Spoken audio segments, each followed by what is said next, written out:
Okay, at the end of the last video, Nelson said in this video we were going to be taking a look at the implementations for both WalkRecordList and LoadRecord. So Nelson, let's go ahead and get those guys implemented.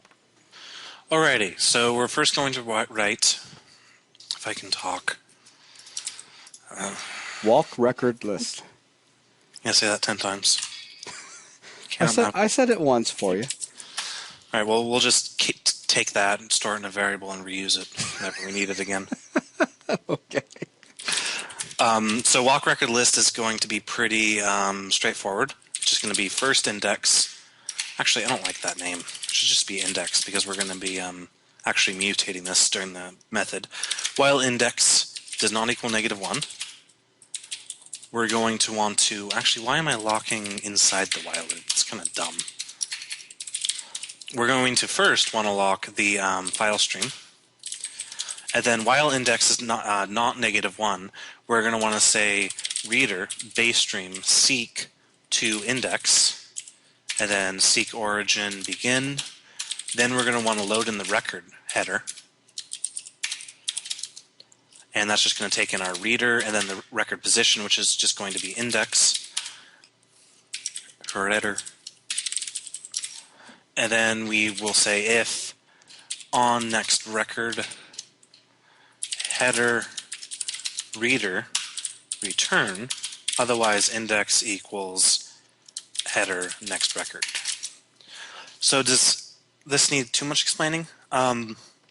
Basically, we're locking the file stream. We're looping while index is not -1. We're seeking to where that record starts. Then we're loading in the record header. And remember, this constructor is actually going to go ahead and advance the binary reader forward by however big it needs to. Mm-hmm. Now, once that's done, we will pass off to our delegate that's going to say on record next, and we're going to pass in our header and our reader. And you see that we reuse that method in both the getting and the setting, which is why it's abstracted out like this. So we don't have to write this code repeatedly for the instances that we need it. Sure, but now that they know that on record next you're passing in the header and the reader, scroll back up and now continue walking through and explaining everything, because we're now into this functionality, this delegate that we've passed over, starting at, right. Yeah, there you go. So here's the delegate that we're passing in. Basically, header and reader are going to be the current header that we're on, Mm-hmm. and the reader, which is actually more or less an alias for this _reader, but still the reader that is currently positioned, and this is important, at the end of the header. Mm-hmm. So does that make sense? Mm-hmm. Okay, and then again, it's just checking the type and the layer, and then returning false if it's neither of those. Right. Or loading. Go ahead. Sorry. To be honest, this is just too confusing. I'm going to return true. As I was typing, I was like, why did I do that? Generally, false means negative and true means positive. And generally, the positive action is to go forward, whereas the negative action is to stop. Okay, give me a second. I'm having to look at code. I'm sorry. Okay, so basically I negated this. Yes, I see. Now, when we want to go forward to the next record, we return true. If we want to stop, we return false. Okay. And then I changed store as well. False, false, and true. Okay. Okay, that just was bugging me. Yeah, that's WalkRecordList. Okay. Now I guess we need LoadRecord. Mm-hmm. The first thing LoadRecord is going to do is it's going to create a record. Surprisingly. And all that's going to do is call the activator dot create instance of type. And this is actually, I just realized I'm an idiot. I'm stupid. But we can actually make this a lot faster. Using expression trees. So we'll have that refactored out sometime in the future, because activator.createInstance is notoriously slow, and we can make that faster doing we can write IL into a method that instantiates an object instead of having this create instance, which does its own weird stuff that takes a lot of time to do. Gotcha. So we can do that at some point later. Now we need to get the bytes out of the Now we need to get the bytes of the record out of the binary reader. So we just read all bytes header.data size. So this will read in all of the bytes at one time for the entire record. Then we want to, this is going to be a bit strange.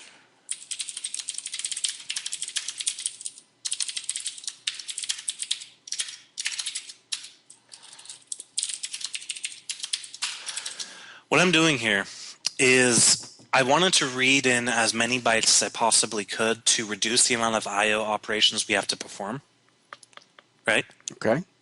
But the way that our iRecord interface works is it works against binary readers and binary writers.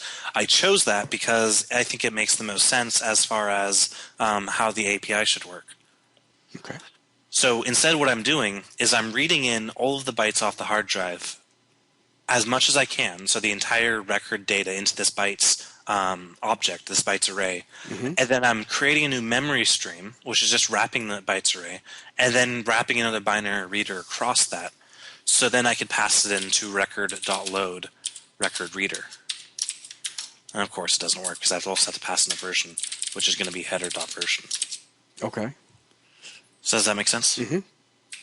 Now finally, I want to there's going to be an instance where, or there could potentially be an instance where the record stored is a higher version than the record type is able to handle. That would usually, mostly probably happen in corruption or if someone was an idiot and messed up.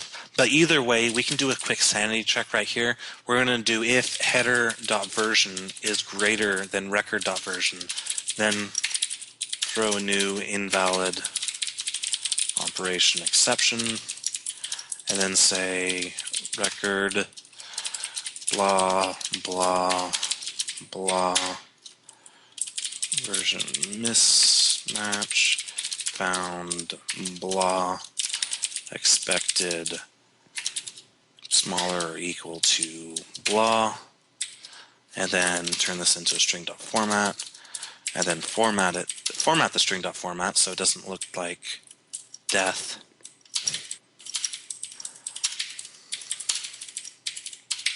arg0 is going to be header dot coordinates dot, well actually it's going to be I can just do this. I know this is boring, but when this error happens, you're going to want to know where it's happening. Right.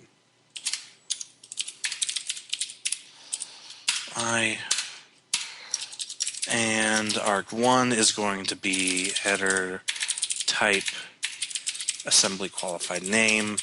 2 is going to be header dot layer. 3 is going to be the what we found in the header dot version, and then 4 is going to be the records version, the expected version.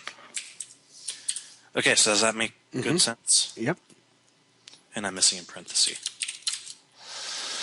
Okay, so finally, at the end of load record, we're just going to return a record, or our record that we just loaded.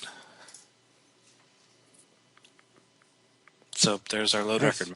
So that's all we set out to do at the beginning of this was just the walk record list and the load record implementation. So that's going to wrap up this video, right? Oh, well, except for this could be static. Okay. Yes, now it wraps up the video. Awesome. Okay. Thanks a lot, guys, and we'll catch you in the next video.